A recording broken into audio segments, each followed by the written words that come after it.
We continue here on the Peter B. Collins Show. On March 11th, the earthquake and the tsunami that followed did very severe damage to the Fukushima nuclear reactor family or cluster in northeastern Japan.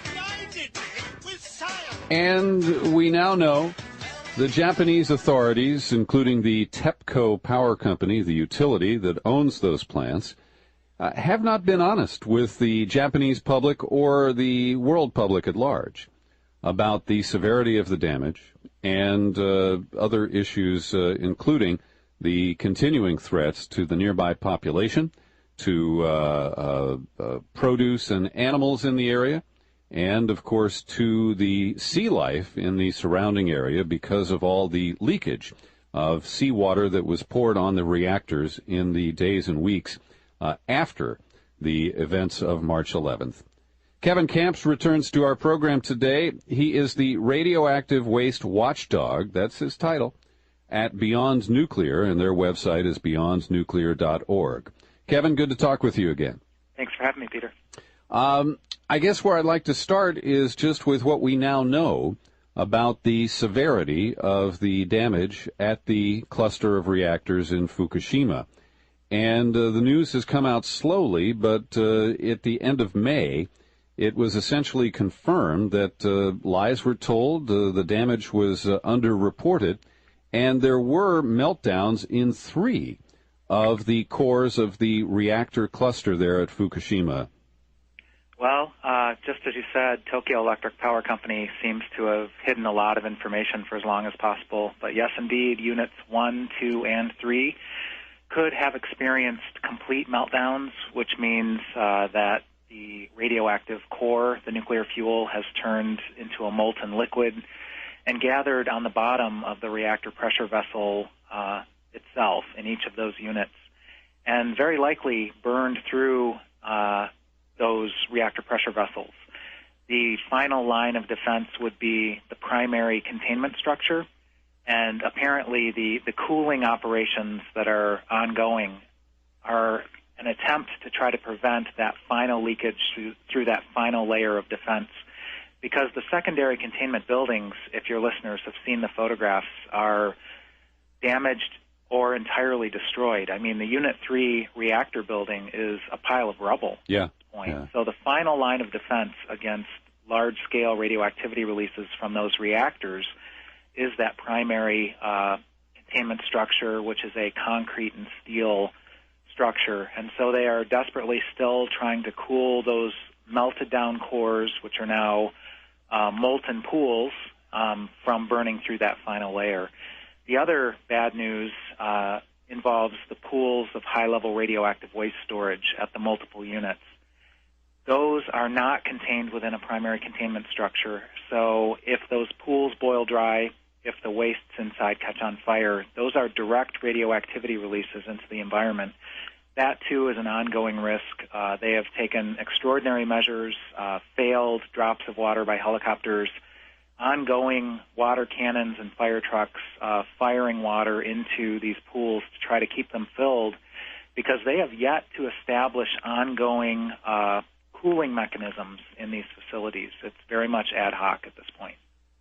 Now, Kevin, let's start, first of all, with what they knew and when they knew it. I have to believe that the officials on site at Fukushima Daiichi, and there is a separate Fukushima complex a little south of there, the Fukushima Daini, but at Daiichi, they certainly knew the impact of the tsunami, and also that there could have been initial damage from the earthquake itself. And yet they operated with a lot of kind of happy talk and putting the best spin on things. When do you think the officials actually knew about this, and why did it take them 75 days to disclose it to the public? Well, the devil's in the details. There's a lot of dust left to settle, pardon the pun, but you know, the cover-up is so serious that the Japanese federal government at the highest levels, we're talking the Prime Minister and his immediate spokespeople, are starting to push back on Tokyo Electric Power Company. Unfortunately, Tokyo Electric Power Company has largely been in charge of the information flow, and the federal government there has largely just conveyed TEPCO's revelations as if they were facts. Well, now we realize that there's been a lot of cover-up thus far. As you said, 75 days of cover-up trying to maintain that those reactor cores in units 1, 2, and 3 were being cooled, that there had been partial meltdowns, but now we're seeing that probably we've experienced full meltdowns in the very first days of this disaster. In fact, like you said, it appears that the Unit 1 core began its meltdown even before the tsunami hit. So that was about the 1 hour point of this disaster, and there's indications now that that meltdown was well underway before the tsunami hit. But certainly once the tsunami hit, it took out the emergency diesel generators and plunged Units 2 and 3, as well as those pools, into the crisis state. And so Units 2 and 3 experienced their meltdowns in the first days. And those hydrogen explosions, if your listeners have seen the video, I mean, another unprecedented nature of this catastrophe is the mere fact that on live television, these hydrogen explosions were played in real time. And the hydrogen very likely came from the nuclear fuel rod's cladding interacting with steam, generating hydrogen, which then built up as they desperately tried to vent the overpressurizing reactor containment structures. They vented that hydrogen into the secondary reactor containment building, which then detonated. And in the case of Unit 2, ironically, looks like the reactor building is largely intact, even though there's holes. There are some holes in the walls. Unit 2 is probably the most damaged primary containment structure.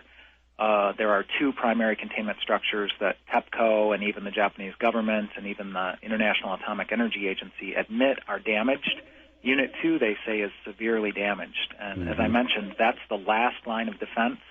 It could well explain why the radioactivity releases to the atmosphere and to the ocean have been so high, at such a high radioactivity level, because we've got leakage from Unit 2's reactor pressure vessel and primary containment structure into the external environment.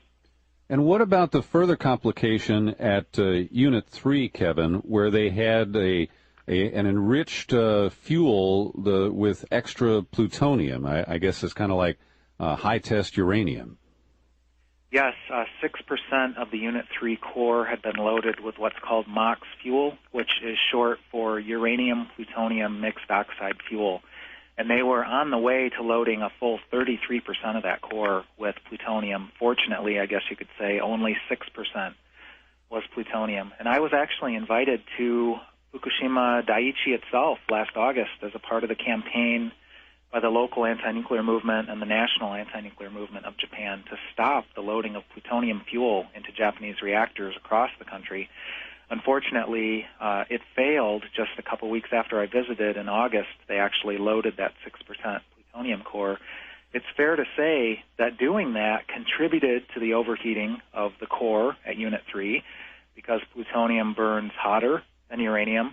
And it also is contributing to radiological releases and the toxicity and the hazard. As you said, plutonium is ultra-hazardous as well. Just a microgram, just a microscopic speck inhaled into the human lung will initiate lung cancer over time. It's almost guaranteed. Kevin Camp's with us, and I'm looking at the beyondnuclear.org website right now. And, Kevin, this was the first time that I saw the news from May 29th of Unit 5 at Fukushima Daiichi.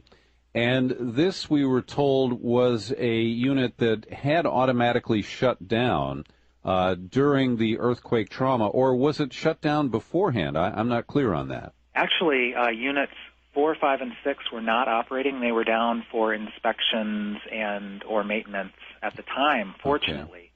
But Units 1, 2, and 3 were operating at full power, and they immediately scrammed within seconds of the earthquake. But it's not good enough. You have to continue to cool the radioactive cores of operating reactors for many days before you reach cold shutdown.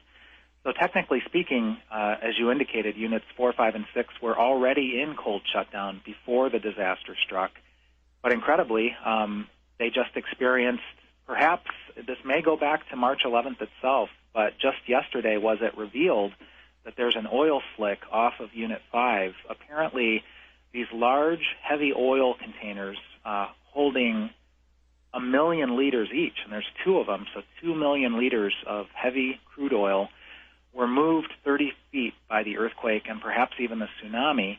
They were being filled as the natural disaster struck, and now there's an admission by TEPCO that there's a 300-meter-long oil slick into the ocean that they're trying to contain with booms. But it's incredible. Even at the shutdown reactors, they are experiencing oil spills, fires, and also the threat of the pools for high-level radioactive waste storage at those shutdown reactors overheating. And in fact, Unit 4, this is now up for debate as to what exactly happened, but Unit 4 experienced a large-scale hydrogen explosion, and the mystery is what caused it. At first, it was thought that it was the boiling away of the water in the storage pool for high-level radioactive waste, and then the waste catching on fire, releasing its hazards directly into the atmosphere, including hydrogen gas, which then exploded. Apparently, that theory is now under debate, and another theory that's taking precedence is that Unit 3 and 4 share a venting system, and perhaps hydrogen gas generated by Unit 3, which also suffered a massive explosion, went over into the Unit 4 secondary containment building and blew the place apart for the most part. So, the devil's in the details, a lot of dust to settle. We're yet to even understand the basics of what caused certain of the large-scale explosions.